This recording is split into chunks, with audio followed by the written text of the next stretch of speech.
अब आप ये बताइए, जी भगवान श्री कृष्ण, राम, दुर्गा, शिव आदि भगवान है, जी और एक होता देवता, इंद्र, वरुण आदि देवता, जी एक होते हैं इंसानों के शरीर। जी। इन तीनों के शरीरों में अंतर क्या है?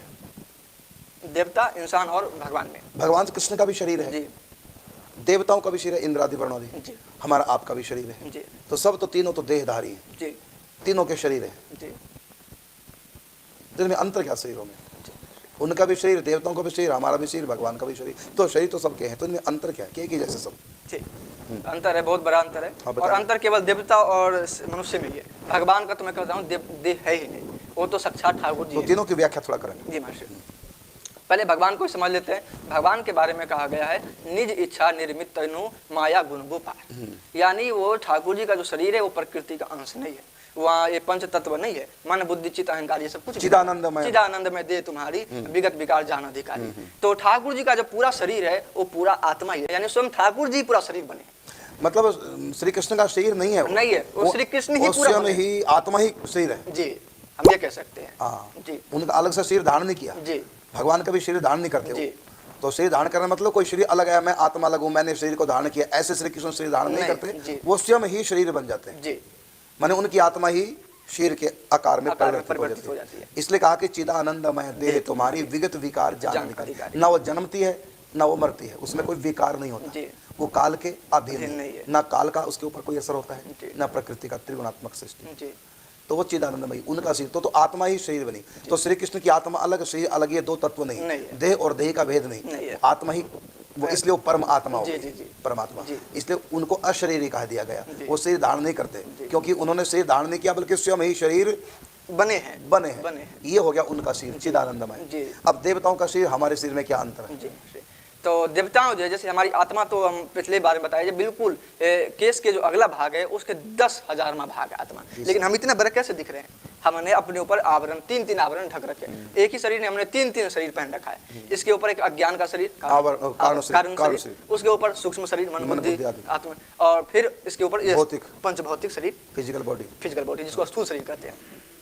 इसी प्रकार जैसे हमने 3 शरीर धारण किया है, देवता भी ऐसे ही 3 शरीर धारण करते हैं। देवताओं के भी 3 शरीर हैं। जी महर्षि, उनका 5 तत्वों का शरीर भी है, सूक्ष्म शरीर भी है, कारण शरीर भी है, उसके अंदर देवताओं की आत्मा है, जैसे हमारी उनकी। तो फिर वो प्रकट हो जाते हैं, अंतर्धान हो जाते हैं, हम तो नहीं हो सकते। उनका शरीर तो दिव्य कहा गया है, तो फिर दिव्यता किसकी रही है? यदि हमारे शरीर की तरह उनका शरीर भी 5 तत्वात्मक है, सूक्ष्म कारण है, फिर हमें उनमें अंतर क्या रहा? जी महर्षि, अब इसमें पहले समानता समझ लेते हैं। जैसी हमारी आत्मा है वैसी उनकी भी आत्मा है। फिर जैसा हमारा कारण शरीर है उनकी भी वैसे कारण शरीर, जैसा हमारा सूक्ष्म शरीर है वैसे भी उनके सूक्ष्म शरीर है, लेकिन स्थूल शरीर में अंतर है।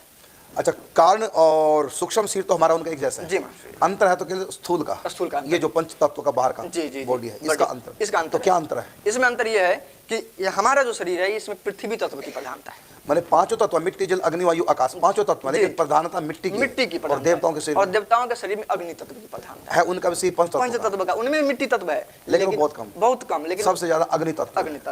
तो अग्नि के कारण से दिव्य शरीरधारी करते हैं। ब्रह्मा जी का भी शरीर पंचभौतिक है, जो माया के माने गए, बाकी तो नहीं, ठीक, बिल्कुल ठीक है।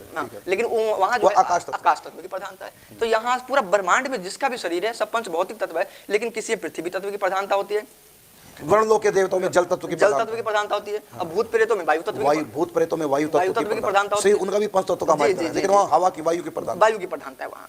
और ब्रह्मलोक में आकाश तत्व की प्रधानता है, और स्वर्ग में अग्नि तत्व की प्रधानता है। और ठाकुर जी रामकृष्ण में वहाँ तो पहुँच ही नहीं है, वहाँ कोई तत्व ही नहीं। बहुत अच्छा आपने बताया, बहुत बढ़िया। और इनसे प्रेरणा भी आप सब बच्चों को लेनी चाहिए, जो भी समय टीवी में सुन रहे हैं। छोटी सी आयु में घर छोड़ करके वृंदावन आ गए हमारे पास, मैट्रिक पास करते ही। यहाँ देखो, मेहनत किया, अध्ययन किया, सत्संग किया, भजन पूजा पाठ चिंतन किया, भगवत कृपा प्राप्त हुई। तो देखो तो कहाँ हर बात का उत्तर आप शास्त्रीय प्रमाणों के द्वारा देते हैं। तो बड़ा सुंदर आपने बताया, भगवान श्री कृष्ण का शरीर और भगवान श्री कृष्ण की आत्मा, ये 2 तत्व नहीं, एक ही तत्व है। वहाँ देह और देही में कोई भेद नहीं, आत्मा और शरीर में कोई भेद नहीं। तो भगवान श्री कृष्ण आत्मा धारण नहीं करते, चिदानंदमय देह तुम्हारी विगत विकार जान अधिकारी।